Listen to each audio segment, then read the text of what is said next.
কেউ খাবার জোগাতে কাজের সন্ধানে দৌড়াচ্ছে, আবার কেউ অতিরিক্ত খেয়ে খাবার হজমের জন্য দৌড়াচ্ছে। গভীর রাতে কারো বিলাসবহুল গাড়ি থামছে নিষিদ্ধ পল্লীতে, ঘরে অপেক্ষারত স্ত্রী দীর্ঘ শ্বাস ফেলছে। কেউ ভাঙা গড়ে থেকে ওই স্ত্রীকে নিয়ে অবিরত সুখের স্বপ্ন বুনছে। কেউ ভাবছে আর কয়টা দিন, ডিভোর্স পেপারে সাইন করলে মুক্তি। কেউ একটা সম্পর্ক টিকিয়ে রাখার জন্য রীতিমতো যুদ্ধ করে চলছে। কেউ সন্তান ডাস্টবিনে ফেলে দিয়ে দায় মুক্ত হতে চাইছে, কেউ একটা সন্তানের জন্য সারা জীবন হাহাকার করে যাচ্ছে।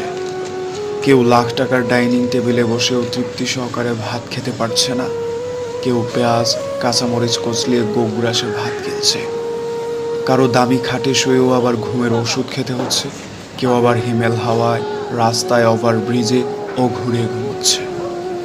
কারো পড়ার টেবিলে নতুন বইয়ের সমারোহ কিন্তু পড়তে ইচ্ছে করছে।